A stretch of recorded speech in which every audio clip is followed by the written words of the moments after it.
स्वागत है एक बार फिर से आपका फायदेमंद फंड्स में। और आज हम बातचीत करें एक ऐसे फंड की जहां पे डिविडेंड यील्ड फोकस में है, लेकिन ऐसा नहीं कि सिर्फ उसी पे फोकस है, कई और पैरामीटर जिन पे स्टॉक चुना जाता है। और हम बातचीत कर रहे हैं मितुल के साथ। एक खबर आई है, आपने ज़रूर पढ़ी होगी, 25 अप्रैल को यूरोपियन यूनियन ने एक कार्बन इम्पोर्ट टैक्स इम्पोज कर दिया है। अब पूरी दुनिया में आजकल ESG कंप्लायंस इन्वेस्टमेंट और नेट कार्बन, ग्रीन एनर्जी, ये सब पे बहुत ज़्यादा फोकस है। तो 2 साल की माथापच्ची के बाद यूरोपियन यूनियन के 27 देशों ने तय किया कि उनके यहाँ एक कार्बन इम्पोर्ट टैक्स लगेगा। हालांकि वो 2026 से इम्प्लीमेंट हो रहा है, 3 साल का समय है अभी। लेकिन उसके बाद से बहुत सारी कंपनीज को, बहुत सारी कंट्रीज को दिक्कत होने वाली है। खासतौर पे चाइना को होगी, भारत भी उसमें शामिल है, क्योंकि हमारे यहाँ भी उसमें जो स्टील है, कॉपर, एल्युमिनियम, केमिकल, प्लास्टिक, इन सब के एक्सपोर्ट पे फ्रेक ड्यूटी लगेगी। ये एक बड़ी थीम बनने वाली है और आप डेफिनेटली जो लोग 10-15 साल के लिए होराइजन रखते हैं वो इस थीम को भी इग्नोर नहीं कर सकते हैं। तो ये क्या कुछ आप लोगों के पोर्टफोलियो मेकिंग में एक रिजिक पैदा कर रहा है? आप लोग डिस्कशन करते हैं मैनेजमेंट से कि अब ये तो 3 साल बाद आने वाली है, तो हैवी कैपेक्स करें, चेंज करें अपने आप को पूरा? जी, ये ESG जो थीम है वो उसकी भी एक साइकिल होती है, बट उनकी जो लंबी साइकिल के पॉइंट ऑफ व्यू से देखेंगे तो वो स्ट्रक्चरली पॉजिटिव साइकिल है ESG के लिए। और ग्लोबली ये जो ESG है वो खत्म नहीं होने वाला है, वो उसके फॉर्म चेंज हो जाएंगे, उसके तौर तरीके काम करने के और इन्वेस्टमेंट करने के तरीके थोड़े से चेंज होंगे, but ESG as a theme रहेगा। और ग्लोबली आपने जैसे सही कहा कि सारी कंपनीज काफी फोकस हो गई है, अभी गवर्नमेंट भी काफी फोकस है, वो टैक्स लगाने जा रही है। और वो सिर्फ अपने वहां के कंपनीज पे टैक्स नहीं लगा रहे, वो ऐसे कह रहे हैं कि अगर बाहर से, विदेश से जो सामान आ रहा है या विदेश से जो गुड्स आ रहे हैं, अगर उनका अगर कार्बन ठीक नहीं है तो उनपे भी कार्बन टैक्स लगाया जाएगा। सो वो स्ट्रक्चरली है। और इंडिया की गवर्नमेंट की अगर आप देखें तो उनके जो पॉलिसी के जो स्टेप्स है वो राइट डायरेक्शन में है। उस तरीके से उन्होंने भी ये थीम को एंटीसिपेट किया है। और अपने यहाँ पे भी आपने देखा होगा कि जैसे कार्बन मार्केट डेवलप करने की भी यहाँ पे भी पॉलिसी लेवल पे चेंजेस के लिए अप्रूवल्स वगैरह आने लगे हैं। सो हम भी आगे जाके वो ये कार्बन मार्केट डेवलप करने वाले हैं इंडिया में भी। And at the same time companies के पॉइंट ऑफ व्यू से आप देखोगे तो सारे कंपनीज ने भी अपना जो ये ESG एज अ थीम को रिकॉग्नाइज किया है, क्योंकि और उन्होंने अभी सारे स्टेप्स अपने क्या कहते हैं कि केपेक्स, कैपिटल एलोकेशन के पॉइंट ऑफ व्यू से, अपने एनवायरमेंटल स्टेप्स के पॉइंट ऑफ व्यू से, अपने गवर्नेंस के पॉइंट ऑफ व्यू से उन्होंने भी काफी बदलाव लाए हैं। अगर आप सारे कंपनीज के एनुअल रिपोर्ट देखेंगे तो उसमें आपको दिखेगा कि उनका एक डेडिकेटेड सेक्शन ESG के ऊपर बात करने पे है। और ये सिर्फ बात करने के लिए बातें नहीं है, ये उनका काफी इंटीग्रेटेड प्लान में हो गया। काफी सारे देखेंगे आपने कंपनीज जो जैसे कोयले रिलेटेड है या मेटल्स रिलेटेड है, उन कंपनियों ने अपने आगे कैसे उनका कार्बन कम होए, उसके लिए कैसे केपेक्स करना है, क्या करना है, उसके ऊपर भी उन्होंने प्लान्स बना के बात करना शुरू की है। काफी कंपनीज जो ग्रीन पावर है अपने प्रोडक्शन में यूज करने के लिए काफी सोलर या रिन्यूएबल एनर्जी प्लांट्स लगाने के स्टार्ट कर दिए हैं। सो इंडिया भी ऐसे ये चीज को, ग्लोबल थीम को रिकॉग्नाइज करके इंडियन कॉर्पोरेट्स ने काफी फास्ट इम्प्लीमेंटेशन में इसको कर दिया है।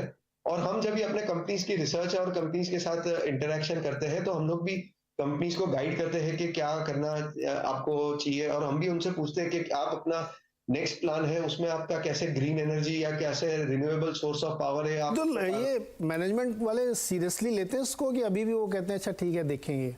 अप्रोच क्या रहता है? बहुत सीरियसली लेते हैं। सो अभी यहाँ पे कंपनीज की बात नहीं कर सकते, बट वरना आप कंपनी लेवल पे देखेंगे अभी जैसे नेक्स्ट ईयर से काफी सारे म्यूचुअल फंड्स भी अपने केस स्टडीज अपलोड करेंगे, क्योंकि सेबी की जो नई गाइडलाइंस आई है उस हिसाब से जो हमने ESG और स्टूवर्डशिप पे काम किया है, वो स्टूवर्डशिप के हमने जो अच्छे बदलाव के काम किए हैं वो हमको रिपोर्ट करने हैं। तो वो उसमें आप देखोगे कि कितने इंटरैक्शंस हुए हैं और वो इंटरैक्शंस के कितने इम्प्लीमेंटेशंस भी हो रहे हैं, उसके भी उदाहरण आपके सामने आना शुरू हो जाएंगे over a period of time.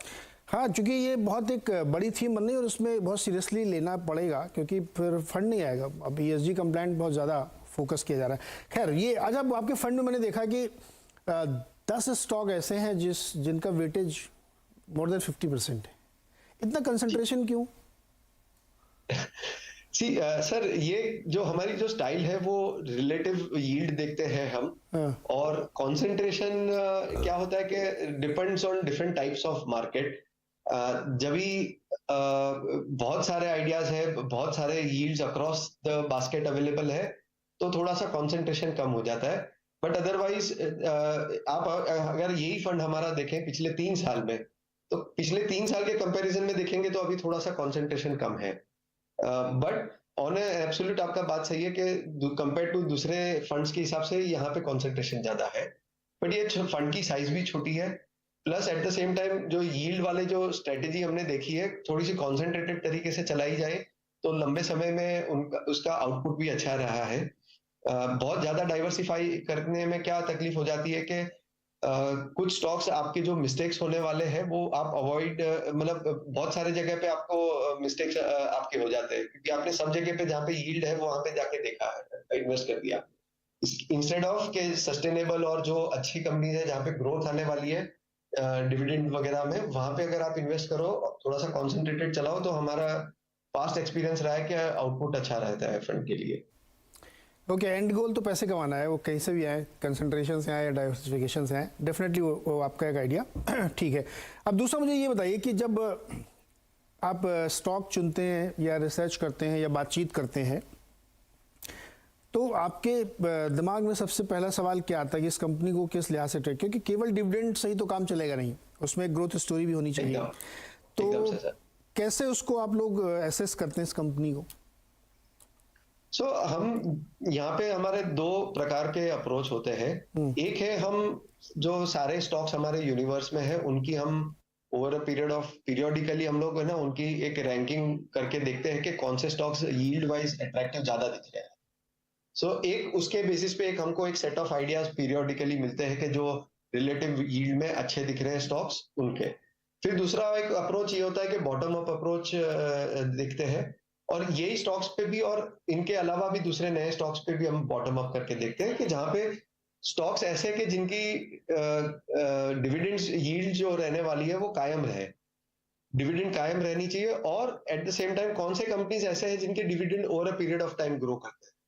हम यहाँ पे एकदम high dividend yield kind of stocks पे ही इन्वेस्ट करते हैं, ऐसा हमारा अप्रोच नहीं है।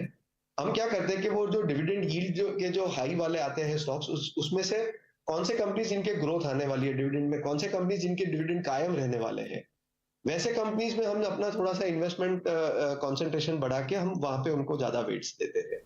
कंपनीज जिनके डिविडेंड वॉलेटाइल रहेंगे या डिविडेंड की सर्टेनिटी हमको या जो कायमता समझ में नहीं आ रही है, तो वो स्टॉक्स को हम अवॉइड करने की ट्राई करते हैं। ओके, तो ये है मितुल की फिलॉसफी इस फंड के लिए, जो ICICI Pru dividend yield fund है। तो हमने बातचीत की, समझा, और मितुल ने बड़ी क्लैरिटी के साथ सारे पॉइंट्स रखे, और कुछ नए इशूज़ जो इमर्ज हो रहे हैं उस पर भी नज़रिया बिल्कुल साफ है मितुल का। मितुल, बहुत बहुत शुक्रिया हमारे साथ जुड़ने के लिए और अपनी बात रखने के लिए। इस शो का प्रॉमिस है कि हम फंड मैनेजर से मुलाकात कराएंगे और उनको समझने की कोशिश करते हैं कि उनकी सोच क्या है, वो फंड कैसे मैनेज कर रहे हैं। बहुत अच्छा लगा आपसे बात करके, बहुत बहुत शुक्रिया जुड़ने के लिए हमारे साथ। शुक्रिया। अगले हफ्ते फिर किसी एक नए फंड मैनेजर के साथ, एक नए फंड के साथ आपकी मुलाकात होगी और उसमें आप निवेश के बारे में सोच सकते हैं। आज के लिए इतना ही, बहुत बहुत शुक्रिया।